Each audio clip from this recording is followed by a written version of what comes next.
So put your hands together right now for the next person. It's Mike Cornblatt.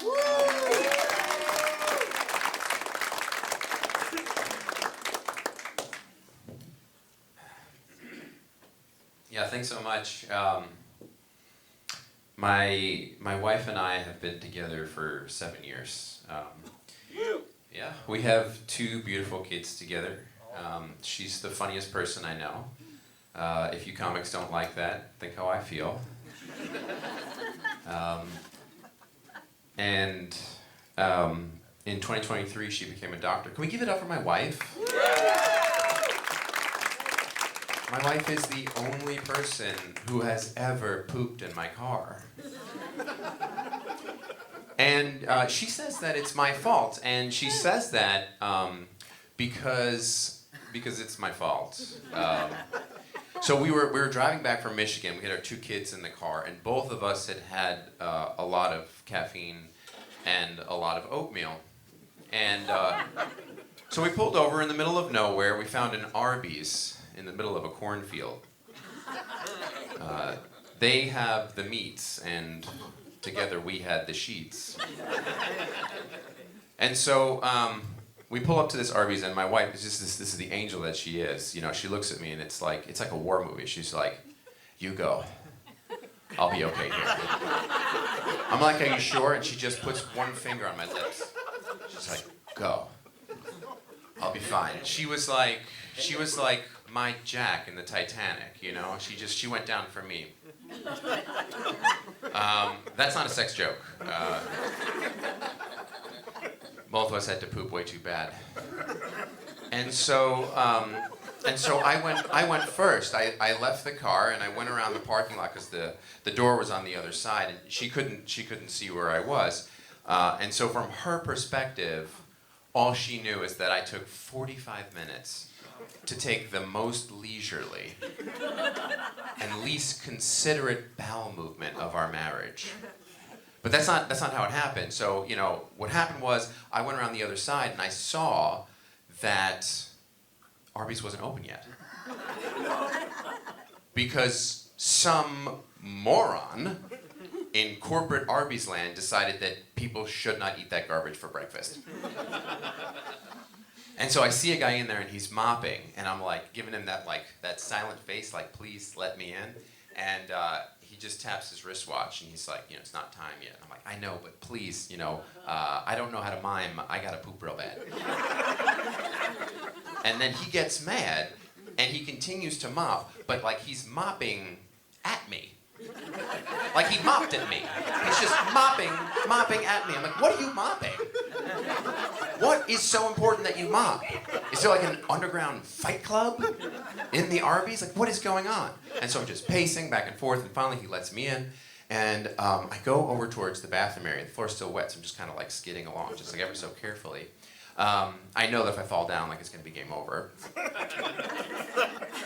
And I get there, and there is one of those yellow teepees, you know, the ones that usually say wet floor. But this one says, "You're gonna shit your pants." What are the fucking odds, right? So I do something, and I'm just, guys, I'm not proud of what I did. Okay? I'm not proud of what I did. I just tiptoed past the sign that said "Cleaning, stay out." Tiptoed past the friendly old lady whose name tag said Esmeralda, and just went into a stall to fight for my life. And I looked under, I could see her feet under there, and I just felt so bad for Esmeralda. And I feel so bad for what she's about to hear and smell. And I felt so bad for my wife, too, because, like, from her perspective, like, I'm in there, like, reclining with my feet up on the stall. Like, for her, I'm just, like, Facebook scrolling and whatever, which is not what happened, guys. What happened was I was feeling really bad for my wife and really bad for Esmeralda when I lifted off the bowl from the force of my poop. I was a poop-powered rocket. I was like, what if the Apollo was fueled by steel-cut oatmeal and espresso? It was like Mount Vesuvius, but upside down in chocolate. It sounded like an old man with no teeth was trying to blow applesauce out of a tuba. And I know what you're thinking. You're thinking, is that normal? Well, it's normal for me. I've never been diagnosed with IBS or Crohn's or anything like that because I've never been honest with my doctor.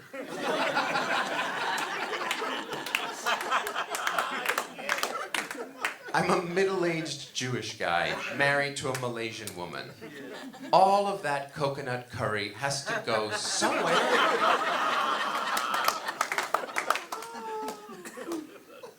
Maybe if I were medicated, maybe if I changed my diet, maybe things would be different for me. Maybe they would. But I have a different plan. I'm gonna do what my daddy did, and his daddy before him, and his daddy before him.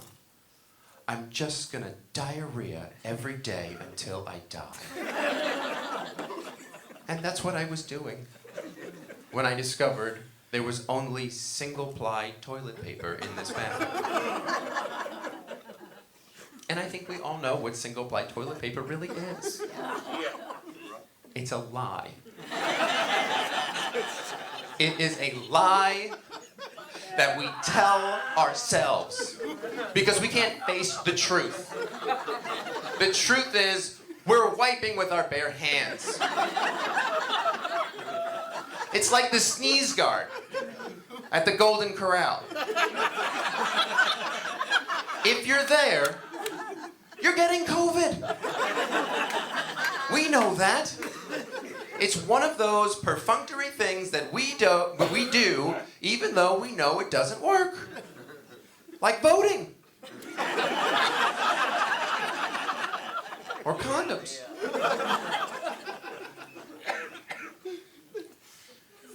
Back to Arby's. So there I was at Arby's, completely unprepared.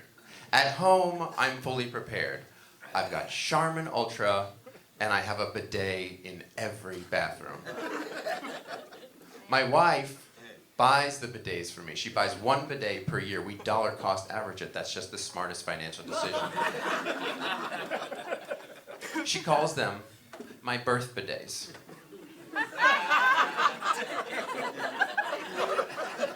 Last year, she had one with a card. And the card read, "To my darling husband, on his birth bidet. May you enjoy all the pleasures of a rim job with no need to reciprocate. Love, your wife. P.S. Please do not use this in your next bit."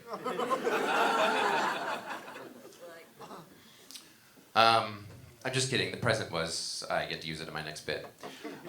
So anyways, there I was in the bathroom, and I had all this single-ply toilet paper, and I realized that this was not going to be adequate for the job because there was no water. Many of you guys might be able to dry clean a situation like this, but I cannot. I'm very different. I was born different than the rest of you. I was born with this full head of hair in my butt. For me, it's like shitting through a wool sweater. It's like if a Furby fell face down in the mud.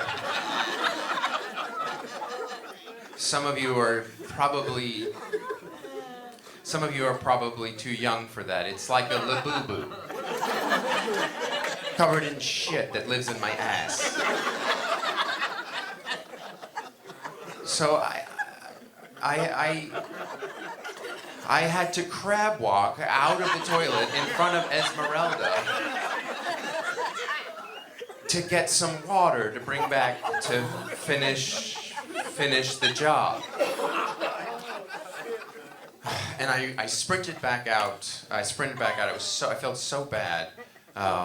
that I was checking my text messages, and my wife was just like, where are you? Where are you? I came back, and she hands me. I come back to the car. She's not mad, but she hands me the heaviest size 4 diaper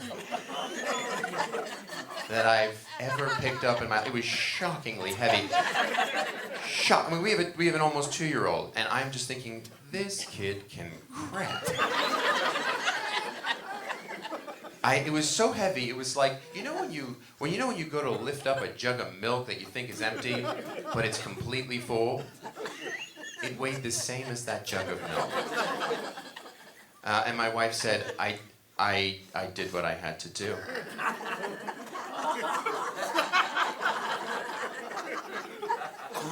And what was so amazing was she wasn't even upset with me. She didn't even wait for me to explain. She just assumed the best in me. And that, folks means everything. I mean, there are moments like this, right? Like when you find your special someone, you know that you can always make the best of a bad situation. Thanks so much. That's my time. Let's give it up for my wife.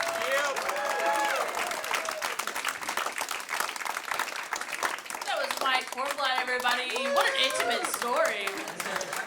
Also, perhaps another shirt idea, diarrhea till I die. I'd buy that.